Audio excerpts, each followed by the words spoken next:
मुहासा के निशान बहुत निराशाजनक हो सकता, लेकिन चिंता मत करें।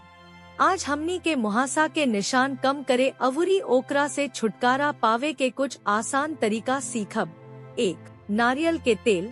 कोकोनट ऑयल। नारियल तेल में विटामिन ई अवुरी हेल्दी फैट होखेला, जवन की त्वचा के पोषण अवुरी हाइड्रेटेड राखेला। नारियल तेल क्षतिग्रस्त टिश्यू के मरम्मत करेला अवुरी त्वचा के लोच बढ़ावेला। ऐसे धीरे धीरे निशान हल्का हो जाला। मुहासा के निशान के इलाज खाती आप अपना निशान पर नारियल तेल के कुछ बूंद लगा सकतानी। 2. सी सिल्ट फेस मास्क। सी सिल्ट एगो प्राकृतिक पदार्थ है जवन त्वचा के डिटॉक्सिफाई करे अवुरी त्वचा के मृत कोशिका के हटावे में मदद करेला। एकरा के चेहरा पर लगावे से मुहासा के निशान कम हो जाला अवुरी त्वचा भी बहुत चिकना दिखाई देवे लागेला।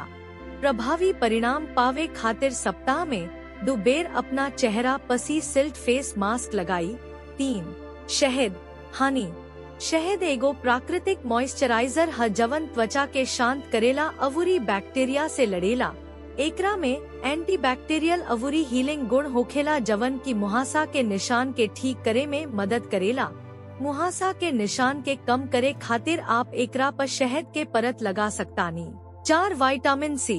विटामिन सी एगो एंटीऑक्सीडेंट है जवन की त्वचा के क्षतिग्रस्त टिश्यू के ठीक करे में मदद करेला। इ त्वचा के कोशिका में कोलेजन के उत्पादन बढ़ावेला जवन की धीरे धीरे मुहासा के निशान के हल्का कर देवेला। संतरा, स्ट्रॉबेरी, टमाटर अवुरी नींबू में विटामिन सी भरपूर मात्रा में होखेला। ऐसे एकरा के अपना आहार में शामिल करी।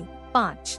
जिंक। जिंक एगो खनिज है जवन मुहासा के निशान के ठीक करे में मदद करेला। एकर उपचारात्मक गुण त्वचा के क्षतिग्रस्त टिश्यू के ठीक करे में मदद करेला। जिंक आपके त्वचा के भीतर से ठीक करेला अवुरी ओकरा के चमकदार अवुरी स्वस्थ बनावेला।